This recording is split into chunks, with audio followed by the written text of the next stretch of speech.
जब एक क्लासरूम में आपके साथ 30 से 40 बच्चे हों और आपको छोड़कर बाकी सब एबल बॉडीड हों तो सिर्फ एक बच्चे के लिए सिस्टम नहीं बदलता। आपको स्पेशल स्कूल्स में ही एडमिशन लेना चाहिए।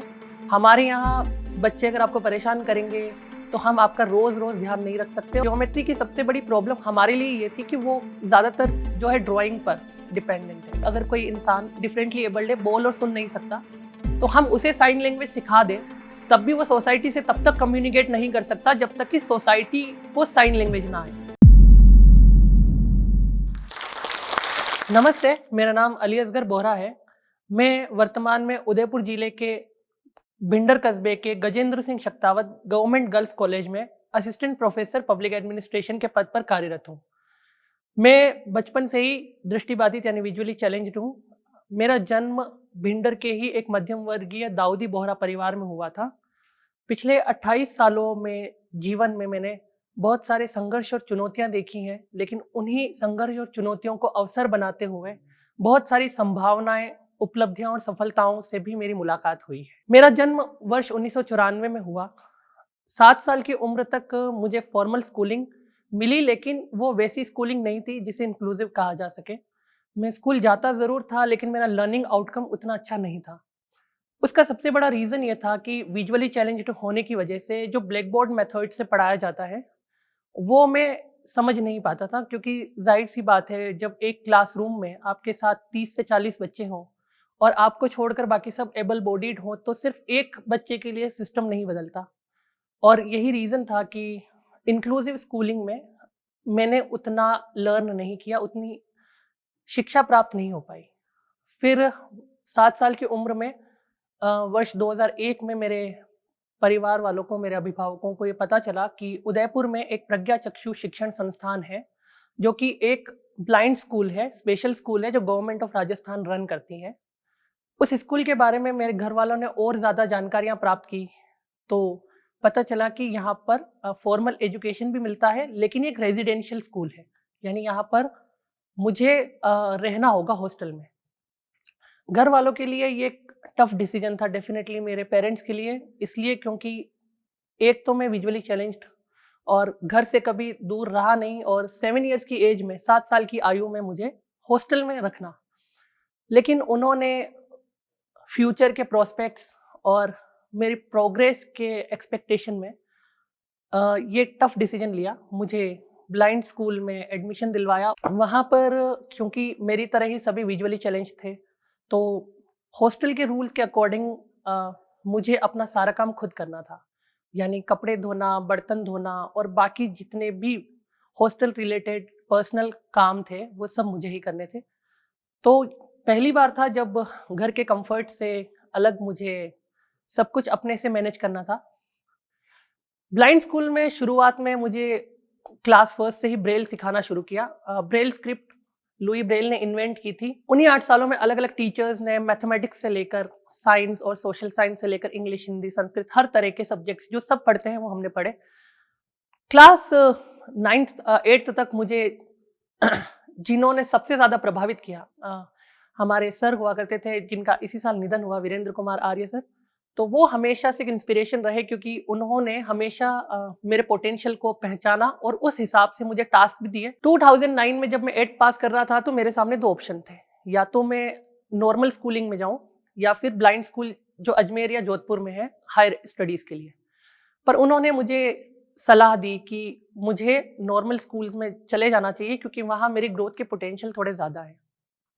और उनकी बात मानी, तो मैंने भिंडर में ही एक स्कूल है, गवर्नमेंट स्कूल, वहाँ पर एडमिशन करने के लिए अप्लाई किया। लेकिन वहाँ काफ़ी चुनौतियों का सामना पहले ही दिन करना पड़ा, जब प्रिंसिपल ने रिलक्टेंटली मुझे एडमिशन देने से इनकार कर दिया।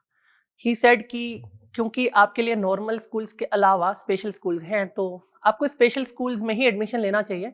हमारे यहाँ बच्चे अगर आपको परेशान करेंगे तो हम आपका रोज़ रोज़ ध्यान नहीं रख सकते। और उन्होंने ये भी कहा कि आपको स्पेशल अटेंशन नहीं मिल पाएगा। अब यहाँ से एक नया स्ट्रगल शुरू हुआ, क्योंकि अब तक सारे एग्जाम्स हमने ब्रेल में दिए थे, लेकिन अब क्योंकि बुक्स भी ब्रेल में नहीं थी और लिखना भी ब्रेल में नहीं था, तो जाहिर सी बात है कि जो लिख नहीं सकते, ये विजुअली चैलेंज पर्सन्स, वो स्क्राइब की मदद से अपना एग्जाम देते हैं। स्क्राइब वह व्यक्ति होता है जो किसी भी विजुअली चैलेंज पर्सन या किसी अन्य तरह की डिफरेंट एबिलिटी से ग्रसित व्यक्ति को उसके एग्जाम्स में हेल्प करता है। और रहा सवाल स्टडी का, तो वो मैनुअल रीडिंग, यानी कोई आपको रीड करके सुनाएगा और आप वो सुनकर याद रखो जितना याद रख सकते हैं। तो यहाँ से एक नया स्ट्रगल था। लेकिन मेरा छोटा भाई नूरुद्दीन मेरे साथ उसी समय उसी क्लास में उसी स्कूल में था, तो जाहिर है कि मेरी कुछ समस्याएं कम हो गई, मेरा कुछ संघर्ष कम हो गया, क्योंकि मेरा भाई मेरे ही साथ मेरी ही क्लास में पढ़ रहा है। तो जाहिर सी बात है कि हम दोनों के पास ये मौका था कि हम साथ साथ पढ़ सकें। वो मुझे बुक्स पढ़कर सुनाता और मैं याद रखने की कोशिश करता। उसी दौर में स्क्राइब्स को ढूंढने की भी जद्दोजहद रहती, क्योंकि पीरियोडिक टेस्ट होते थे हर 2 महीने में, उसके बाद हाफ ईयरली और एनुअल एग्जाम्स भी होते थे। और क्योंकि सभी बच्चों के पीरियोडिक टेस्ट और हाफ ईयरली एनुअल एग्जाम्स साथ साथ होते हैं, उसी दौरान जिन प्रिंसिपल्स ने मेरा एडमिशन करने से मना किया था, उनका ट्रांसफर हुआ और फिर नए प्रिंसिपल उन्होंने ज्वाइन किया, और वो सेंसिटिव थे। तो जाहिर सी बात है कि जो आगे की जर्नी उस स्कूल में मेरी रही वो काफ़ी स्मूथ रही, इस हिसाब से कि कम से कम उनकी तरफ से कोई इनसेंसिटिव इंटरवेंशन नहीं होना था। जब भी कोई बात मुझे कहनी होती थी तो मैं कहता था और वो सेंसिटिवली उसको सुनते थे। इसी तरह मैंने 9th क्लास पास की, और 10th क्लास में क्योंकि बोर्ड एग्जाम्स होते हैं तो विजुअली चैलेंज पर्सन्स के लिए यूजुअली मैथमेटिक्स एक बड़ा स्ट्रगल है, क्योंकि उसमें ज्योमेट्री एक अलग से पेपर, हमारे समय बोर्ड ऑफ सेकेंडरी एजुकेशन में 2 क्वेश्चन पेपर हुआ करते थे। एक अलजेब्रा और न्यूमेरिकल का पहला पेपर हुआ करता था, और ज्योमेट्री पूरा का पूरा एक पेपर दूसरा पेपर होता था। तो ज्योमेट्री की सबसे बड़ी प्रॉब्लम हमारे लिए ये थी कि वो ज़्यादातर जो है ड्राइंग पर डिपेंडेंट है। हर चीज़, हर प्रश्न के हल में चित्र बनाना ज़रूरी होता था, और बिना चित्र के आप समझ नहीं सकते, क्योंकि इसमें त्रिभुज, चतुर्भुज, समकोण, इस तरह की जितनी भी बातें होती थी वो सब आप बिना विजुअल इमेजिनेशन के नहीं समझ सकते थे। जब मैंने 10th पास की तो मुझे 85% स्कोर मिले, लेकिन उसमें सभी सब्जेक्ट्स में मेरा डिस्टिंक्शन हुआ। यानी जिस सब्जेक्ट मैथमेटिक्स में मुझे सबसे ज़्यादा डर था, उस मैथमेटिक्स सब्जेक्ट में भी मैं डिस्टिंक्शन से पास हो गया। फिर नई जर्नी आनी थी 10th के बाद की 11th क्लास में एडमिशन था, और मुझे आर्ट्स फैकल्टी में जाना था, क्योंकि सिविल सर्विसेज की तैयारी भी करनी थी, और उस समय सिविल सर्विसेज का सिलेबस आर्ट्स और ह्यूमैनिटीज़ के सब्जेक्ट्स के ज़्यादा करीब रहा करता था। तो जाहिर है मैंने आर्ट्स लेने की इच्छा व्यक्त की, और मैं स्कूल बदलना पड़ा मुझे। उसका कारण ये था कि मुझे इंग्लिश लिटरेचर चाहिए था, और जिस गवर्नमेंट स्कूल में मैं पढ़ रहा था उस गवर्नमेंट स्कूल में इंग्लिश लिटरेचर था नहीं। तो 11th में मैंने फिर एक अन्य प्राइवेट स्कूल में एडमिशन लिया। बहुत सारे लोग ये मानते थे कि पढ़ने का कोई लाभ होना है या नहीं, या ये पढ़ाई जो है वो दिशाहीन तो नहीं, क्या कोई गोल है, और अगर पढ़ भी रहा है तो क्या स्टडी का जो आउटकम है, पढ़ाई का जो आउटकम है, वो रिफ्लेक्ट होगा कि नहीं। लेकिन मैं क्योंकि लगातार कंसिस्टेंसी के साथ पढ़ता रहा, तो 12th क्लास में मैंने डिस्ट्रिक्ट में टॉप किया, और मेरे 87.2% थे। तो वो पहला दौर था जब न्यूज़ रिपोर्टर्स मेरे घर आए, अगले दिन के न्यूज़पेपर का पूरे परिवार को बेसब्री से इंतज़ार था। उस दिन के बाद बहुत कुछ बदला। जो मेरे आसपास के लोग थे, जो मेरे बारे में ज़्यादा नहीं जानते थे, चाहे वो फिर मेरे फ्रेंड्स हों, रिलेटिव्स हों, या और भी नॉन पर्सन, या मेरे टीचर्स भी। बहुत सारे टीचर्स जो मुझे पढ़ाते तो थे, लेकिन उन्हें पोटेंशियल के बारे में नहीं पता था। उन सबको अचानक से मुझ में पोटेंशियल दिखा, और ये मेरे लिए सबसे बड़ा मोटिवेटिंग फैक्टर था कि चलो अब मैंने अपने आप को स्टैब्लिश कर दिया है। मास्टर्स ऑफ आर्ट्स के बाद ही अमूमन नेट आप क्वालिफाई करते हैं, लेकिन मैंने नेट का एग्जाम एमए के फाइनल एग्जाम से पहले दिया था। मेरा एमए प्रीवियस कंप्लीट हो चुका था और एमए फाइनल कंप्लीट होना बाकी था। उससे पहले मैंने नेट का एग्जाम फाइट किया और मेरा नेट क्वालिफाई हो गया। लेकिन क्योंकि जो लोग नेट का एग्जाम देते हैं उनकी एक हसरत होती है कि उन्हें जूनियर रिसर्च फेलोशिप भी मिले।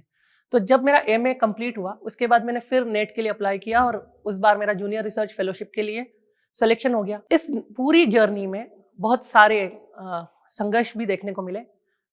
ऐसा नहीं है कि सोसाइटी से ज़्यादा प्रेजुडिस्ड एटीट्यूड मिला, लेकिन एटीट्यूडनल बैरियर तो है, ये बात तो सच है। आप जब भी कुछ नया शुरू करने जाते हैं या सोचते हैं तो विजुअल इम्पेयरमेंट की वजह से कई बार लोग सशंकित हो जाते हैं। वो सोचते हैं कि ये काम इनसे हो पाएगा कि नहीं, वो कई बार सोचते हैं, कंसीडर करते हैं। उसके बाद जब आप उनमें कॉन्फिडेंस भरते हैं, आप रिस्क लेने को जब तैयार होते हैं कि चलिए अगर कुछ बिगड़ा तब भी मेरी जिम्मेदारी, और तब जाकर आपको अपॉर्चुनिटीज मिल पाती हैं। मेरे जितने भी फ्रेंड्स हैं वो स्कूल लाइफ, ब्लाइंड स्कूल की लाइफ से हैं या तो, और या फिर कॉलेज लाइफ में मेरे बने। प्री स्कूल या जिसे हम चाइल्डहुड कहते हैं, जब आप बहुत कम उम्र में होते हैं तब आपके कुछ फ्रेंड्स बनते हैं, लेकिन मेरी उस दौर में किसी से फ्रेंडशिप नहीं हो पाई। उसके रीजंस ये थे कि बच्चे जब बचपन में खेलते हैं तो उनका खेल अधिकतम आउटडोर होता है, वो बाहर खेलते हैं, मिट्टी में खेलना, उसके अलावा दौड़ भाग करना। लेकिन विजुअल इम्पेयरमेंट की वजह से जाहिर सी बात है मैं उनके साथ इंक्लूसिव नहीं था, तो मैं उनके साथ बाहर जा नहीं पाता था, आउटडोर गेम्स में करता नहीं था। तो एक उनसे दूरी रही, और दूसरा कि जो उन बच्चों के पेरेंट्स थे उनमें एक रिस्क फैक्टर था। वो ये सोचते थे कि अगर कल को खेलते हुए इसे कुछ हो गया तो हमारे बच्चों पर रिस्पॉन्सिबिलिटीज आएंगी, कि अगर कोई इंसान डिफरेंटली एबल्ड है, बोल और सुन नहीं सकता, तो हम उसे साइन लैंग्वेज सिखा दें, तब भी वो सोसाइटी से तब तक कम्युनिकेट नहीं कर सकता जब तक कि सोसाइटी को साइन लैंग्वेज ना आए। ठीक उसी तरीके से मुझे लगता है कि एक्सेसिबिलिटी का क्राइटेरिया, कि बिल्डिंग्स एक्सेसिबल हो, स्टडी मटेरियल एक्सेसिबल हो, इन सब के लिए भी काम करने की जरूरत है, तब जाकर हम एक इंक्लूसिव सोसाइटी का सपना साकार कर पाएंगे। मैंने जैसा मेंशन किया था कि 12th में मैं I was a district topper, तो उस दौरान फिर अलग अलग ऑर्गेनाइजेशन ने मुझे रिकॉग्नाइज किया और कुछ अवार्ड्स भी मुझे मिले। तो उसमें एक तो महाराणा फतेह सिंह अवार्ड मुझे मिला, महाराणा मेवाड़ फाउंडेशन का प्रेस्टिजियस अवार्ड है उदयपुर का। इसके अलावा मुझे डिस्ट्रिक्ट एडमिनिस्ट्रेशन ने ऑनर किया था 15 अगस्त 2013 को, हायर एजुकेशन मिनिस्टर, देन तब के हायर एजुकेशन मिनिस्टर ने। इसके अलावा धीरूभाई अंबानी फाउंडेशन की तरफ से नीता अंबानी जी ने भी मुझे फेलिसिटेट किया मेरी इस अचीवमेंट पर, और गुवाहाटी में एक प्रोग्राम में यूनियन माइनॉरिटी अफेयर्स मिनिस्टर ने भी 2014 में मुझे फेलिसिटेट किया था। मुझे लगता है कि ये जो मेरी कहानी है ये बहुत लोगों की कहानी हो सकती है। सिर्फ जरूरत है हमें ये ठान लेने की, ये मान लेने की कि कुछ भी असंभव नहीं है। अगर हमारे सामने कोई समस्या है तो उसका समाधान भी जरूर है। अगर कोई चुनौती है तो वो चुनौती संभावनाएं लेकर आती है। हर चुनौती में एक अवसर छिपा होता है। बस जरूरत है कि हमें उस चुनौती में छिपे अवसर को ढूंढने की। हाँ, हम चलेंगे, राह में कुछ पत्थर मिलेंगे, लेकिन बहुत सारे लोग भी मिलेंगे जो आपकी राह से उन पत्थरों को हटाने की कोशिश करेंगे, आपको आगे बढ़ने में मदद करेंगे। बस आपको इनिशिएटिव लेना है। आपको ये नहीं मानकर बैठना है कि आप डिफरेंटली एबल्ड हैं, आप कुछ कर नहीं सकते, या आप में विजुअल इम्पेयरमेंट है तो आपसे कुछ होगा नहीं। मुझे लगता है कि जब हम ये सोचने लगते हैं कि हमसे ये नहीं होगा, हम आधी हार तभी मान लेते हैं। अगर आप इस टॉक के एंड तक पहुंच चुके हैं तो मैं आपको जोश टॉक्स का एक दूसरा रूप भी दिखाना चाहता हूं, जिससे मैं काफ़ी देर से जुड़ा हुआ हूं और मुझे बहुत बहुत ज़्यादा पसंद है कि वो क्या कर रहे हैं। जोश टॉक्स ने एक नया ऐप लॉन्च किया है जिसका नाम है जोश स्किल्स। अब वो नया नहीं रहा, काफ़ी टाइम से है, लाखों लोग उसको अब यूज़ करते हैं। और जोश स्किल्स पे आप अपनी ज़िंदगी के लिए कोर्सेज ढूंढ सकते हैं। वो कोर्स नहीं जो आपको physics, chemistry, commerce, business studies पढ़ाएंगे, वो कोर्सेज जो आपकी ज़िंदगी में आपको कैसे जीना चाहिए वो सिखाएंगे। मैंने खुद जोश स्किल्स पे बहुत सारे कोर्सेज बनाए हैं, पब्लिक स्पीकिंग पे, इमोशनल क्राइसिस कैसे हैंडल किया जाए, अपनी पर्सनालिटी कैसे डेवलप की जाए। हर एक कोर्स में डेली क्विजेज हैं, एक्सरसाइजेज हैं, एक बहुत ही खूबसूरत कम्युनिटी है जो आपको सपोर्ट करेगी, आपको इनकरेज करेगी। आज ही डाउनलोड करें जोश स्किल्स का ऐप और उनके कोर्सेज एक्सप्लोर करके अपनी ज़िंदगी को आगे बढ़ाएं।